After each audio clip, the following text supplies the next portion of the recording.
Hi friends, welcome to the market hacker. चलो देखो, आज का दो ट्रेड है। एक ट्रेड मैंने 9:32 पे लिया है मार्केट ओपन होने के बाद ही, और 9:34 पे मेरा करीब करीब एग्जिट है। दूसरा ट्रेड मैंने 1:10 पे लिया है। पहले 9:32 वाले ट्रेड को एक्सप्लेन करता हूँ क्यों क्यों लिया है मैंने।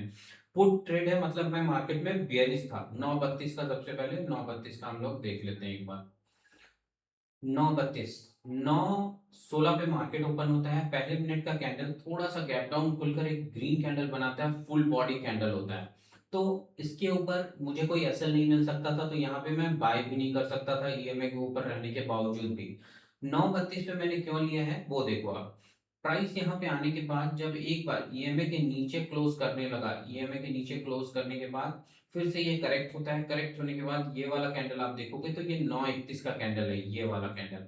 तो 9:31 पे विदाउट वीक्स ये कैंडल है, ईएमए के नीचे है, 9 ईएमए नीचे भी आ चुका है। ऐसी सिचुएशन पे जब ये ब्रेक करता है तो ये प्राइस इसके लो तक टच करने की पॉसिबिलिटीज होती है। तो मतलब मैं ये मान के चल रहा था 1:2 तक का टारगेट तो मुझे मिल जाएगा।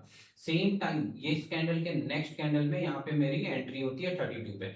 यहाँ पे 44 से प्राइस स्टार्ट होता है और ये हाई जो टच करता है वो 6-7 पॉइंट का हाई टच करता है। लेकिन उसके बाद वो होल्ड करने लगता है। ऐसे सिचुएशन पे यहाँ पे होल्ड नहीं करना चाहिए था। इसे बैक टू बैक यहाँ तक कैंडल कम से कम 2-3 कैंडल बनाना चाहिए था, 2 कैंडल तो एटलीस्ट। यहाँ पे सेकंड कैंडल के बाद ही ये नीचे प्राइस मूव करने लगा, तो मैंने छोटे से प्रॉफिट के साथ अपना पोजीशन स्क्वायर ऑफ कर दिया। मुझे ये समझ में आने लगा कि मार्केट जो है साइडवेज रह सकता है, क्योंकि 24,000 जो है एक राउंड लेवल है, वो ऊपर जाने नहीं देगा। और मार्केट थोड़ा बुलिश है तो मार्केट इतनी आसानी से नीचे भी नहीं जाएगा। तो मतलब टाइम बिताने के बाद ही कहीं जाएगा। और आप देखो, पहले 1 मिनट के कैंडल में ही ये घूम रहा है। अगर आप देखोगे, मैं थोड़ा छोटा कर देता हूँ। ये 24,040 का हाई लगाया, फिर से नीचे आ गया 23,065।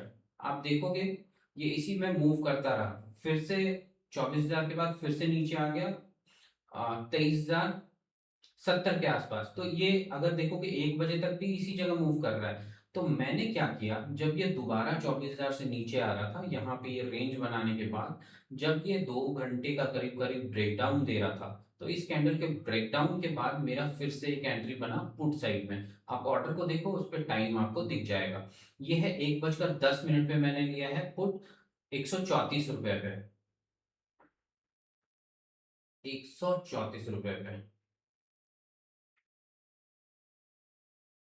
1:10, तो ये सेम कैंडल है, 1:10 ये है। और ये बैक टू बैक, ये जब रेड बनाता है, ग्रीन बनाता है, फिर रेड रेड रेड यहाँ पे बनाता है, और 23,070 के आसपास से ये रिटर्न हो सकता था या तो तेजी से नीचे गिरता। ये मेरा अजम्पशंस और एनालिसिस था। 23,070 के आसपास आने के बाद जब ये ठहरने लगा, तो मैंने बॉटम के आसपास ही 20 पॉइंट का प्रॉफिट बुक कर लिया। प्रॉफिट बुक करा वो मैं आपको दोनों चीजों में दिखाता हूँ। ऑर्डर में आप देखो, 1:16 पे मेरा एग्जिट है, और यहाँ आप चार्ट में भी देख सकते हो, ये ऑप्शन का चार्ट है। मैंने कहा 4 अगस्त का मैंने लिया था, तो 4 अगस्त वाले पे देखोगे तो यहाँ पे मैंने बाय करा है, और ऑलमोस्ट हाई पे 51 का हाई लगाया है, और मेरा जो एग्जिट है वो भी करीब करीब 52 रुपए 65 पैसे पे मेरा एग्जिट है। तो मतलब कि ये जो विक्स अगर लोगे, इसका हाई जो होगा ऊपर टॉप में देख लो, यहाँ पे देख लेना, वो 52 रुपए 50 पैसे का हाई है, और उसी हाई पे मेरा एग्जिट हुआ है। तो ऑलमोस्ट यहाँ से यहाँ तक का ये पूरा कवर हुआ, मेरा 20 पॉइंट का प्रॉफिट था। और मुझे ये दिख रहा था कि ये साइडवेज रह सकता है, तो मैंने अपने डे को एक छोटे से प्रॉफिट के साथ क्लोज करा। अब ये 10,000 का प्रॉफिट आपको बड़ा दिख रहा होगा या छोटा दिख रहा होगा, वो मुझे नहीं पता, बट हाँ, ये 10,000 का प्रॉफिट भी बड़ा नहीं है, छोटा सा ही प्रॉफिट है, क्योंकि लॉस भी मैं 5,000 का पर डे ले लेता हूँ। अभी क्वांटिटी बढ़ाने के बाद मुझे लॉस भी बड़े बड़े हो गए, तो इट्स फाइन। वो लॉसेस भी मैं दिखाऊंगा 1-2 दिन के ट्रेड करने के बाद, क्योंकि क्वांटिटी बढ़ाने के बाद जो प्रॉब्लम आती है वो भी मैं एक्सप्लेन करूंगा अपने कुछ नेक्स्ट वीडियोस में। Thanks for watching. ऐसे ही लर्निंग वीडियोस के लिए मेरे इस चैनल को सब्सक्राइब करें।